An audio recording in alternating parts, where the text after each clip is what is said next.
Hi hello welcome back to Amitha's kitchen and lifestyle. ಸ್ನೇಹಿತರೆ, ಇವರು ನನ್ನ ಅಮ್ಮ, ನಾನು ಮತ್ತು ಅಮ್ಮ ಸೇರಿಕೊಂಡು ಇವತ್ತು ಹಲಸಿನಕಾಯಿದೊಂದು ರೆಸಿಪಿ ಮಾಡ್ತೇವೆ. ಹಲಸಿನಕಾಯಿ ಸೀಸನ್ನೇ ಆದ ಕಾರಣ ಎಲ್ಲರಿಗೂ ಕೂಡ ಇದನ್ನು ಒಂದ್ಸಲ ಟ್ರೈ ಮಾಡಬಹುದು. ಹಾಗಾದರೆ ಬನ್ನಿ ನಾವೀಗ ಮೊದಲು ಹಲಸಿನಕಾಯಿ ಕೊಯ್ಕೊಂಡು ಬರೋಣ.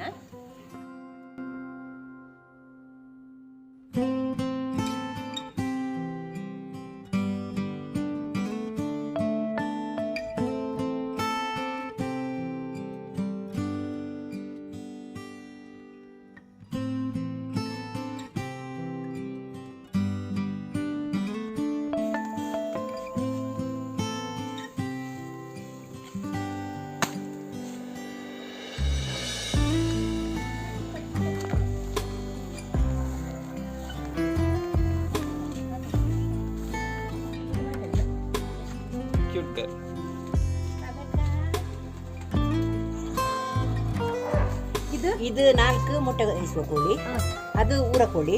ಅದೀಗ ಮೊಟ್ಟೆ ಇಸಿ ಸಾಕಾಗಿ ಇದು ಈಗ ಕುದುಕು ಮೊಟ್ಟೆಲೆ ಹಾಕುವುದು. ಅದು ಹುಂಜ. ಈಗ ಇಲ್ಲಿ ಸ್ವಲ್ಪ ನಿಮಗೆ ಸ್ಲೋಪ್ ಮಾಡಿ ಅಲ್ಲಿ ಮೊಟ್ಟೆ ಇಸಿದ್ರೆ ಸೀಲ್ ಜಾರಿ ಬಂದು ಇದಕ್ಕೆ ಬಂದದೆ ಅಲ್ಲ. ಇದು ನೀರು ಕುಡಿಯುವಂತದ ಇದು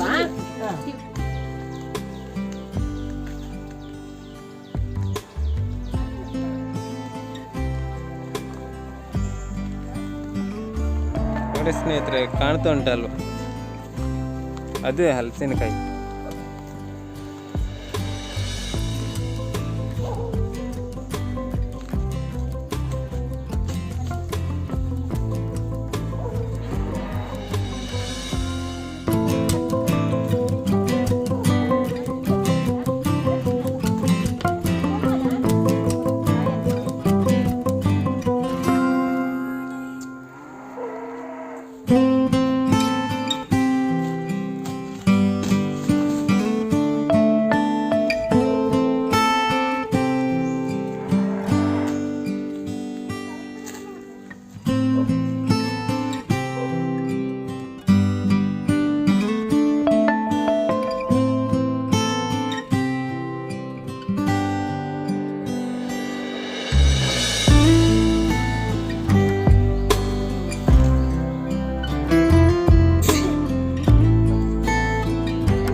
ಇಲ್ಲಿ ಮಡ್ಡಿ ಬೇಯಿಸ್ಲಿಕ್ಕೆ ನಾನು ಹಲಸಿನಕಾಯಿಯ ರೆಚ್ಚೆಯನ್ನು ಹೀಗೆ ಚಿಕ್ಕ ಚಿಕ್ಕ ಕಟ್ ಮಾಡ್ತಾ ಇದ್ದೇನೆ.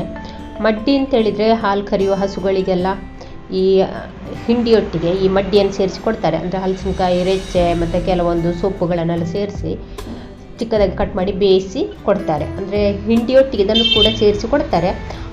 ಹಾಲು ಕೂಡ ಜಾಸ್ತಿ ಸಿಗ್ತದೆ. ಹಾಗಾಗಿ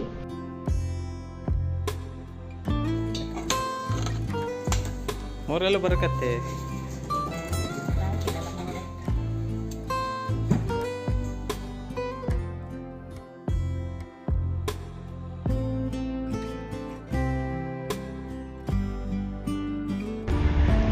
ಹಲಸಿನಕಾಯಿ ಸೋಳೆಯನ್ನು ಚಿಕ್ಕ ಚಿಕ್ಕದಾಗಿ ಕಟ್ ಮಾಡಿ ಇಟ್ಟುಕೊಂಡಾಯಿತು. ಆನಂತರ ನೀರಲ್ಲಿ ಒಂದು ಸಲ ಹೀಗೆ ಚೆನ್ನಾಗಿ ತೊಳೆದು ನೀರನ್ನು ಚೆನ್ನಾಗಿ ಹಿಂಡಿ ತೆಗಿಬೇಕು. ನೀರಿನ ಅಂಶ ಇದರಲ್ಲಿ ಇರಬಾರ್ದು.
ಹಲಸಿನಕಾಯಿ ಚಂಗುಳಿಗೆ ಎಂತೆಲ್ಲ ಬೇಕು ಸಾಮಾನು?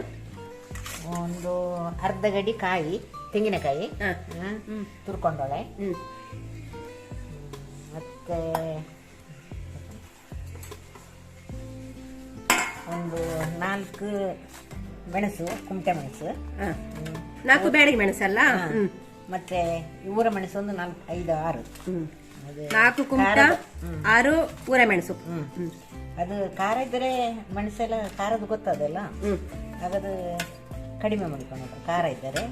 ಮತ್ತೆ ಒಂದು 10 ಕಾಳು ಮೆಂತೆ, ಮತ್ತೆ ಅರಶಿನ ಸ್ವಲ್ಪ 1/4 ಟೀ ಸ್ಪೂನ್ ಅರಶಿನ, ಸ್ವಲ್ಪ ಬೇಕನ ಹಾಕಿಕೊಟ್ಟು, ಮತ್ತೆ ಸ್ವಲ್ಪ ಹುಳಿ, ಹುಣಸೆ ಹುಳಿ, ಮತ್ತೆ 2 ಸ್ಪೂನು ಕೊತ್ತಂಬರಿ, 2 ಸ್ಪೂನ್ ಕೊತ್ತಂಬರಿ, ಸ್ವಲ್ಪ ಹುಳಿ, ಅರ್ಧ ನೀರುಳ್ಳಿ ಮಸಾಲೆಗೆ, ರುಬ್ಲಿಕ್ಕೆ ಒಂದು 5 ಎಸಳು ಬೆಳ್ಳುಳ್ಳಿ, ಅರ್ಧ ಈರುಳ್ಳಿ, 5 ಎಸಳು ಬೆಳ್ಳುಳ್ಳಿ, ಇದನ್ನೆಲ್ಲ ಒಟ್ಟಿಗೆ ಹಾಕಿ ಎಷ್ಟು ನೈಸ್ ರುಬ್ಬೇಕಿದು.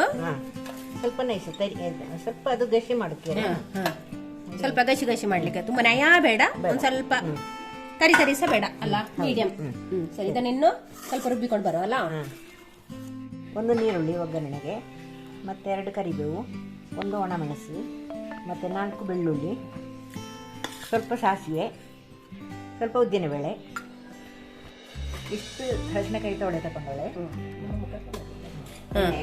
ಒಗ್ಗರಣೆಗಲ್ಲ, ಒಗ್ಗರಣೆಗೆ ಒಂದು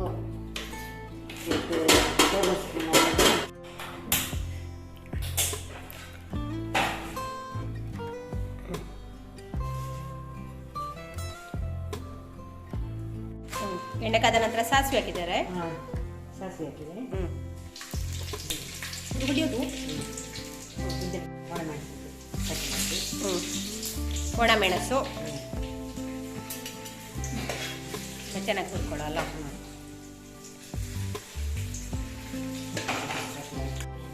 ಬೇವು ಸೊಪ್ಪು, ಈರುಳ್ಳಿ,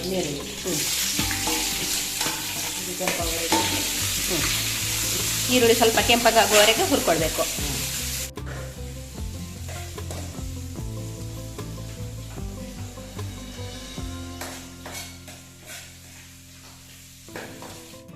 ಇಲ್ಲಿ ಹಲಸಿನ ಬೀಜ ಕೂಡ ಸಪರೇಟ್ ಆಗಿ ಬೇಯಿಸಿ ಇಟ್ಕೊಂಡಿದ್ದಾರೆ, ಉಪ್ಪು ಹಾಕಿ ಬೇಯಿಸ್ಕೊಂಡಿದ್ದಾರೆ. ಸ್ವಲ್ಪ ಕೆಂಪಗಾದ್ರೆ ಸಾಕು, ಒಳ್ಳೆ ಇದಾಗಿ ಬೇಡ. ಹಲಸಿನಕಾಯಿ ಸೊಳ್ಳೆ ಹಾಕೊಳ್ಬೇಕು, ತೊಳೆದು ಚೆನ್ನಾಗಿ ನೀರು ಬಾಗಿಸಿ ಇಟ್ಕೊಳ್ಬೇಕಲ್ಲ.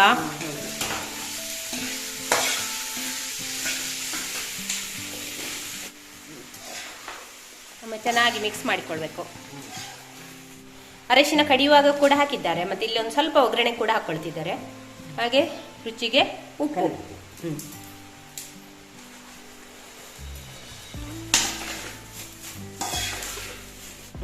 ಒಂದು ಗ್ಲಾಸ್ ನೀರು ಹಾಕಿ ಮುಚ್ಚಿಟ್ಟು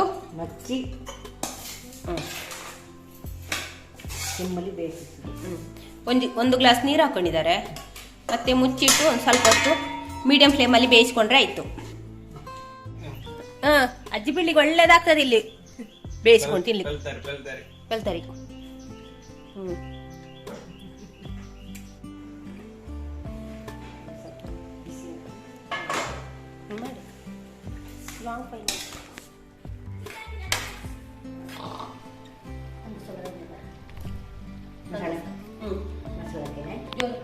ಮಸಾಲೆ ಹಾಕಿದೆ. ಇಲ್ಲಿ ಈಗ ರುಬ್ಬಿದ ಮಸಾಲೆಯನ್ನು ಸೇರಿಸ್ತಾ ಇದ್ದಾರೆ.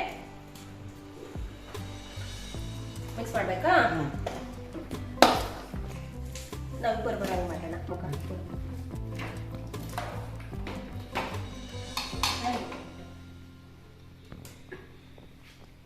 ನೀರು ತೊಳ್ದಾಕ್ಬೇಡಲ್ಲ, ಬೇಡ. ಸ್ನೇಹಿತರೆ, ಇದು ಕರಡಿಸುವ ತನಕ ನೀವು ವಿಡಿಯೋವನ್ನು ಲೈಕ್ ಮಾಡಿ, ಕಮೆಂಟ್ ಮಾಡಿ ಹಾಗೂ ಸಬ್ಸ್ಕ್ರೈಬ್ ಮಾಡಿ. ಹಲೋ ಸ್ನೇಹಿತರೆ, ಈಗ ನೀವು ನೋಡ್ತಿದ್ದೀರಾ ಅಮಿತಾಸ್ ಕಿಚನ್ ಚಾನಲ್ ಹಾಗೂ ಕ್ಯಾಮರಾಮ್ಯಾನ್ ಸವ್ಯಸಾಚಿ ಜೊತೆ ಹಾಗೂ ಅಜ್ಜಿ. ಇಲ್ಲಿ ಹಲಸಿನಕಾಯಿ ಬೀಜ ಕೂಡ ಹಾಕಿ ಆಯ್ತು. ಆಯ್ತಲ್ಲ ಮಮ್ಮಿ, ರೆಸಿಪಿ ರೆಡಿ ಆಯ್ತಲ್ಲ? ತೋರಿಸು, ಕಚಡಲ್ಲಿ ಹಿಡಿದು ನೋಡಿ, ಈ ರೀತಿಯಾಗಿದೆ. ಇದು ಯಾವ್ದು? ಗಂಜಿ ಊಟಕ್ಕೆ, ನಮ್ಮ ಬಡ್ರೊಟ್ಟಿ ಅಲ್ಲ, ಪುಂಡಿ, ಕಡುಬು, ಇದಕ್ಕೆಲ್ಲ ಒಳ್ಳೇದಾಗ್ತದೆ ಮಾತ್ರ. ನಮ್ಮ ತುಳುನಾಡ ರೆಸಿಪಿ ಇದು.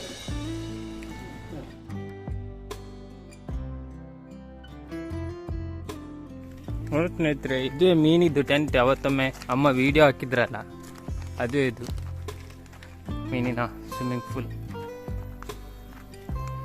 ನಾವು ಬಾಳೆಲೆ ಕೊಯ್ಲಿಕ್ಕೆ ಬಂದಿದ್ದೇವೆ ಅಮ್ಮನವರ ತೋಟಕ್ಕೆ.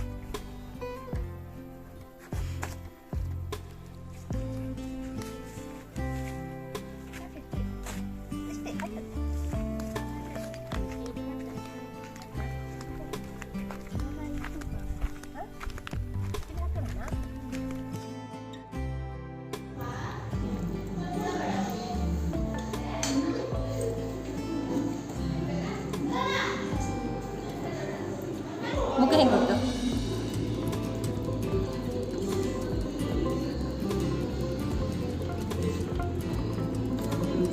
ಸೂಪರ್ ಆಗಿದೆ ತಂಬುಳಿ.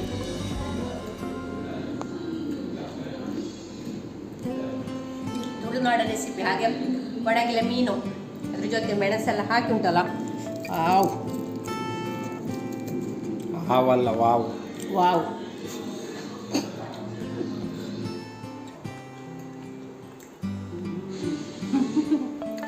ಮೀನೆಲ್ಲ ಹಾಕಿ ಉಂಟಲ್ಲ, ಒಳ್ಳೆ ಒಂದು ಊಟ.